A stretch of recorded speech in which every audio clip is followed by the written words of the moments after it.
Here are the good, the bad, and the ugly of the legend of Maula Jatt. Does Bilal Lashari's latest project do justice to the years of waiting we had to do? Bilal Lashari made a staggering debut into the Pakistani film industry 9 years ago with War. The film may have been criticized for its script but was appreciated countrywide for Lashari's control over everything technical, from the cinematography, production design, to the film's impeccable sound design. The filmmaker is now back with his most ambitious project yet, with a budget allegedly exceeding 50 crores. The highly anticipated The Legend of Maula Jatt has gone through many delays and legal battles.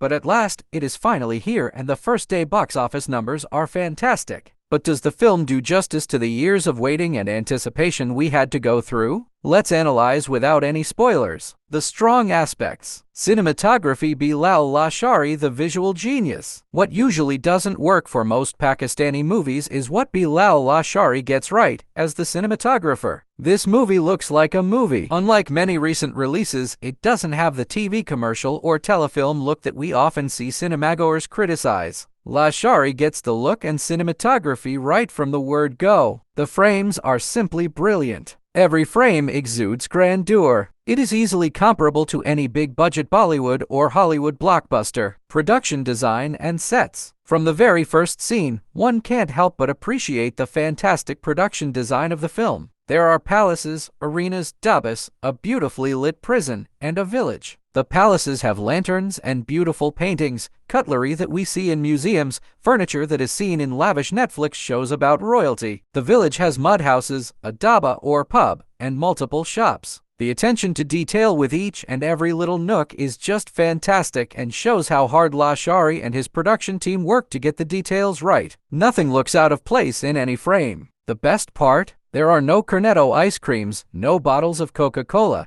and no Tap-L tea bags strategically placed in front of the camera. Sound design and background score. There's furniture breaking, throats slashed, cutlery thrown, and people stabbed. The plate sounds different from the cup, the gandasa sounds different from the sword, and a wooden table sounds different from a wooden chair. These aspects are often ignored in Pakistani films, but this film makes sure that all these minute details are given attention. It's as real as it gets. In addition, the background score is fantastic and enhances the vibe of the film in every scene, especially where Maula and Nouri are face to face. Direction. Bilal Lashari deserves all the applause and accolades that come his way for this one. A film like The Legend of Maula Jatt is not only difficult to conceive but even tougher to shoot. There is so much that can go wrong, especially when working in a non-existent film industry like ours. The lack of infrastructure makes it impossible for filmmakers in Pakistan to even dream of making a film like this, yet Lashari not only dreams it but also creates it. Every shot of the film justifies why this man takes so long to make a film. It is difficult to make a film in Pakistan, but what's even more difficult is making a film like The Legend of Maula Jatt. Humaima Malik as the femme fatale. If the film belongs to anyone apart from Hamza and Fawad, it's her. She looks beautiful yet menacing, sultry yet evil at the same time. As Darrow, she oozes evil and malice, yet you don't hate her for a second. Instead, one is astounded by the power she holds in every frame where she appears. Darrow is the most badass character written for an actress in a long time, and Humaima does wonders with it. Hamza Ali Abbasi as Nouri Nat Reborn. This film is Hamza's showreel. Every frame where he's present takes the film up a few notches. Hamza doesn't say much in the film. His eyes do the talking. This man shows up, and you know he means business. There could literally be a spin-off about the character of Nouri Nat, and it would work big time. If Bilal Lashari hasn't considered it yet, he definitely should. His journey from an innocent child into a monster. Hamza sinks his teeth into this character, and every dialogue, every expression is simply flawless.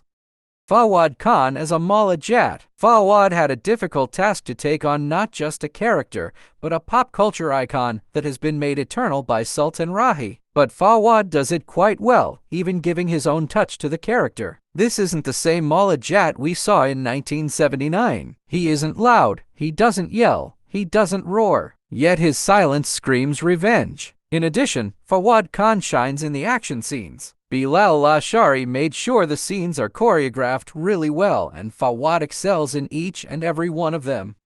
Gohar Rashid, a new villain, is in town. I don't think anyone has doubts about Gohar's talent as a performer, yet he manages to surprise you by surpassing all those expectations. Gohar gets ample screen time, and he makes sure he utilizes every shot to showcase his exceptional talent. Maka makes you hate his guts with how ruthless and evil he is. And that's how you know Gohar has got it right. He gives the best performance in a negative role in years. Faris Shafi. He was a poet, and he knew it. Faris was absolutely brilliant as Maula's brother or friend Muda. His character was mainly there for comic relief, and his comic timing is excellent. His chemistry with Ali Azmat is fantastic, and both bring the house down in many scenes. However, that is not all he's there for. The audience sees his prowess in the emotional high points of the film, as well as a very important action scene. Oh, how I wish I could talk about it, but I promised no spoilers, so can't say anything else. Nonetheless, Faris Shafi is an actor to watch out for.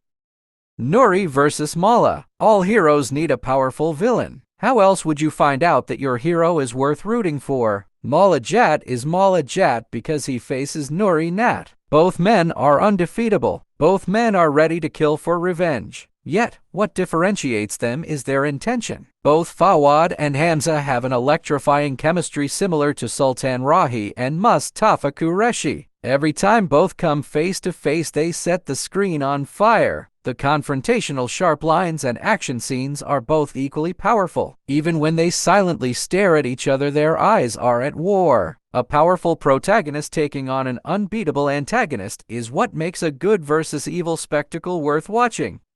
The dialogue. Nasir Adib Sahab is a legend who apparently holds the world record for writing the maximum number of scripts till date. It was a smart decision on Bilal Lashari's part to go for the dialogue writer of the original flick. Not only does he bring back some of his wonderful lines from the 1979 Maula Jatt, but also gives us several new ones. There are multiple clap-worthy and CD-worthy lines in this film. Fawad and Hamza definitely get the best ones, with some lines so sharp and acidic lines that they can pierce through the thickest glass. The confrontational scenes have the best lines, and both Hamza and Fawad deliver them brilliantly. Also, the famous lines from the original film were also used in the best parts and will definitely get some claps.